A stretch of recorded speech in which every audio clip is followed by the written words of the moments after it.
ಯೇಸುವಿಗೆ ಸ್ತೋತ್ರ. ಇಂದು 10 ಜುಲೈ 2026. ಎಲ್ಲರಿಗೂ ಶುಭ ಮುಂಜಾನೆ. ಈ ದಿನದ ಧ್ಯಾನ ಭಾಗ ಇಬ್ರಿಯರಿಗೆ ಬರೆದ ಪತ್ರಿಕೆ 6ನೇ ಅಧ್ಯಾಯ 4ರಿಂದ 6 ವಾಕ್ಯ. ಒಂದು ಸಾರಿ ಜ್ಞಾನ ಪ್ರಕಾಶದಲ್ಲಿ ಸೇರಿ ಪರಲೋಕದಿಂದಾದ ದಾನದ ಅನುಭವವನ್ನು ಹೊಂದಿ ಪವಿತ್ರಾತ್ಮ ವರದಲ್ಲಿ ಪಾಲುಗಾರರಾಗಿ ದೇವರ ವಾಕ್ಯದ ಶ್ರೇಷ್ಠತೆಯನ್ನು ಮುಂದಣ ಯುಗದ ಮಹತ್ವವನ್ನು ಅನುಭವಿಸಿದವರು ಭ್ರಷ್ಟರಾದರೆ ಅವರಲ್ಲಿ ತಿರುಗಿ ಮಾನಸಾಂತರವನ್ನು ಹುಟ್ಟಿಸುವುದು ಅಸಾಧ್ಯ. ಯಾಕೆಂದರೆ ಅವರು ತಮ್ಮ ಪಾಲಿಗೆ ದೇವರ ಮಗನನ್ನು ಪುನಃ ಶಿಲುಬೆಗೆ ಹಾಕುವವರು, ಆತನನ್ನು ಎಲ್ಲರ ಮುಂದೆ ಅವಮಾನಪಡಿಸುವವರೂ ಆಗಿದ್ದಾರೆ. ಈ ವಾಕ್ಯವನ್ನು ನಾವು ಯಹೂದ್ಯ ಕ್ರೈಸ್ತರ ಹಿನ್ನೆಲೆಯ ಮೂಲಕ ವ್ಯಾಖ್ಯಾನಿಸುವಾಗ ಮಾತ್ರ ಇದರ ಪೂರ್ಣ ಚಿತ್ರಣವನ್ನು ಗ್ರಹಿಸಬಹುದು.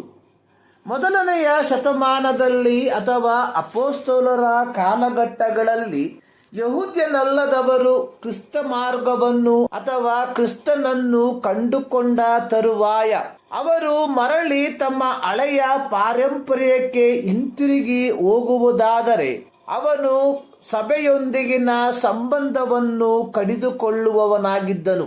ಆದರೆ ಯಹೂದ್ಯನಾದವನು ಕ್ರಿಸ್ತನನ್ನು ಕಂಡುಕೊಂಡ ತರುವಾಯ ಅವನು ಮರಳಿ ತನ್ನ ಹಳೆಯ ಸಂಪ್ರದಾಯವಾದ ಯಹೂದ್ಯ ಆಚಾರಕ್ಕೆ ಹಿಂತಿರುಗಿ ಹೋಗುವನಾದರೆ ಅಂಥವರು ಸಭೆಯೊಂದಿಗಿನ ಸಂಬಂಧವನ್ನು ಮಾತ್ರವಲ್ಲದೆ ಕ್ರಿಸ್ತನೊಂದಿಗಿನ ಸಂಬಂಧವನ್ನು ಕಳಕೊಳ್ಳುವವರಾಗಿದ್ದಾರೆ. ಸರಿಯಾಗಿ ಹೇಳಬೇಕಾದರೆ ಪಾಪ ಕ್ಷಮಾಪಣೆಯಿಂದ ವಂಚಿತರಾಗುವವರಾಗಿದ್ದಾರೆ. ಯೆಶಾಯನ ಪ್ರವಾದನಾ ಗ್ರಂಥ 9ನೇ ಅಧ್ಯಾಯದ 1-2 ವಾಕ್ಯಗಳಲ್ಲಿ ಬರೆದಿರುವಂಥದ್ದು, ಪೂರ್ವ ಕಾಲದಲ್ಲಿ ಜೆಬುಲೋನ್ ಮತ್ತು ನಫ್ತಾಲಿ ಸೀಮೆಗಳನ್ನು ಆತನು ಅವಮಾನಕ್ಕೆ ಗುರಿ ಮಾಡಿದನು. ಅನಂತರದಲ್ಲಿ ಯೋರ್ದಾನಿನ ಆಚೆಯ ಸೀಮೆ, ಸಮುದ್ರದ ಕಡೆಗಿರುವ ಸೀಮೆ, ಈ ಪ್ರಾಂತವನ್ನೆಲ್ಲ ಘನಪಡಿಸಿದ್ದಾನೆ. ಕತ್ತಲಲ್ಲಿ ಸಂಚರಿಸಿದ ಜನರಿಗೆ ದೊಡ್ಡ ಬೆಳಕು ಕಾಣಿಸಿತ್ತು. ಕಾರ್ಗತ್ತಲಾದ ದೇಶದಲ್ಲಿದ್ದವರಿಗೆ ಪ್ರಕಾಶವು ಹೊಳೆಯಿತು.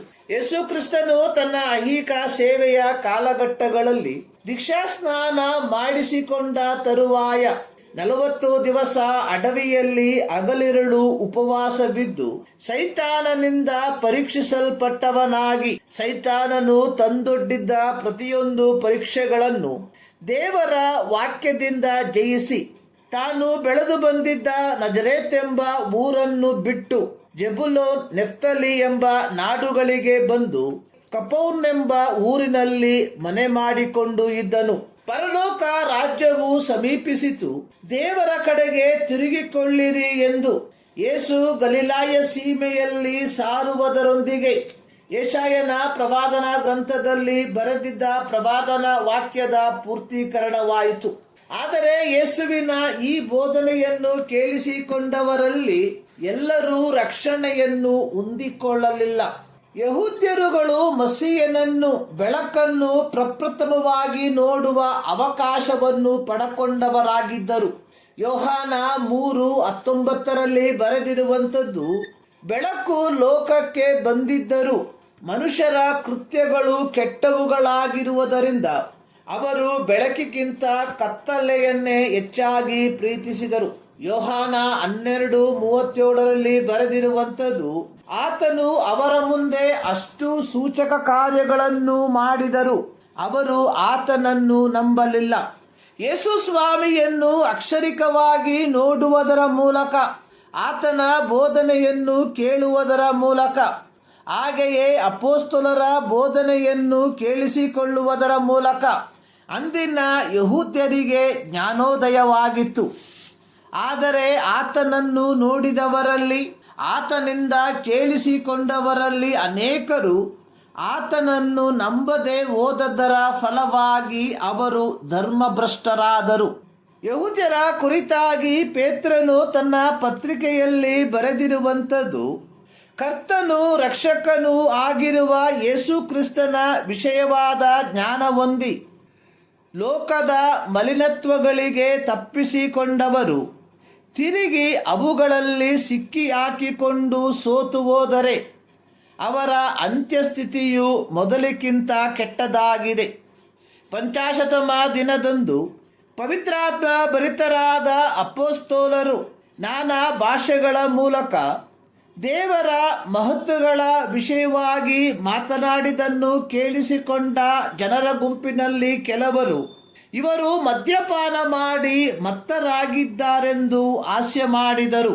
ಅಪೊಸ್ತಲರ ಕೃತ್ಯ 2:3 ಆದರೆ ಪೇತ್ರನ ಪ್ರಸಂಗವನ್ನು ಪೂರ್ತಿಯಾಗಿ ಕೇಳಿಸಿಕೊಂಡ ಜನರು ಹೃದಯದಲ್ಲಿ ಅಲಗು ನೆಟ್ಟಂತವರಾಗಿ ತಮ್ಮ ಪಾಪಗಳ ಪರಿಹಾರಕ್ಕಾಗಿ ದೀಕ್ಷಾಸ್ನಾನ ಮಾಡಿಸಿಕೊಂಡವರಲ್ಲಿ 3,000 ಮಂದಿ ಇದ್ದರು. ಅಪೊಸ್ತಲರ ಕೃತ್ಯ 3:44. ಅಂದರೆ ಪೇತ್ರನ ಪ್ರಸಂಗವನ್ನು ಕೇಳಿಸಿಕೊಂಡ ಯಹೂದ್ಯರು ಜ್ಞಾನೋದಯ ಹೊಂದಿದವರಾಗಿ ಯೇಸುವೆ ಮೆಸ್ಸಿಯನು ಎಂದು ಅಂಗೀಕರಿಸಿದರು. ಯಹೂದ್ಯರ ಮುಂದಿದ್ದದ್ದು 2 ಆಯ್ಕೆ. ಒಂದು, ಯೇಸು ಕ್ರಿಸ್ತನ ಮೇಲಿನ ನಂಬಿಕೆಯ ಮೂಲಕ ದೇವರ ಪೂರ್ಣ ಜ್ಞಾನವನ್ನು ಹೊಂದಿಕೊಳ್ಳುವುದು. 2, ಆತನಿಂದ ದೂರ ಸರಿದು ಧರ್ಮಭ್ರಷ್ಟರಾಗಿ ನಿತ್ಯತ್ವವನ್ನು ಕಳಕೊಳ್ಳುವುದು. ಈ 2 ಮಾರ್ಗವಲ್ಲದೆ ಬೇರೆ ಯಾವ ಪರ್ಯಾಯ ಮಾರ್ಗವಿರಲಿಲ್ಲ. ಪ್ರೀತಿಯ ದೇವಜನರೇ, ಹೊಸ ಒಡಂಬಡಿಕೆಯ ದೇವಜನರಾದ ನಮ್ಮ ಮುಂದಿರುವುದು ಈ 2 ಆಯ್ಕೆ. ಒಂದು, ನಮ್ಮ ಜೀವಿತವನ್ನು ಪರಿಶುದ್ಧತೆಯಲ್ಲಿ ಕಾಪಾಡಿಕೊಂಡು ನಿತ್ಯತ್ವವನ್ನು ಹೊಂದಿಕೊಳ್ಳುವುದು, ಅಥವಾ ನಮ್ಮಿಷ್ಟದ ಪ್ರಕಾರ ಬಾಳ್ವೆ ನಡೆಸಿ ನರಕ ಪಾತ್ರರಾಗುವುದು. ನಮ್ಮಿಷ್ಟದ ಪ್ರಕಾರ ಬದುಕಿ ಧಾರ್ಮಿಕತೆಯ ಮೂಲಕ ಪರ್ಯಾಯ ಮಾರ್ಗವನ್ನು ಕಂಡುಕೊಳ್ಳಲು ಕ್ರೈಸ್ತತ್ವದಲ್ಲಿ ಅವಕಾಶವಿಲ್ಲ. ಪ್ರೀತಿಯ ದೇವಜನರೇ, ನಮ್ಮ ಆಯ್ಕೆ ಯಾವುದಾಗಿದೆ? ಈ ಮುಂಜಾನೆಯಲ್ಲಿ ಸರ್ವಶಕ್ತನಾದ ದೇವರು ಈ ಅಧ್ಯಯನದ ಮೂಲಕ ನಿಮ್ಮನ್ನು ಆಶೀರ್ವದಿಸಲಿ.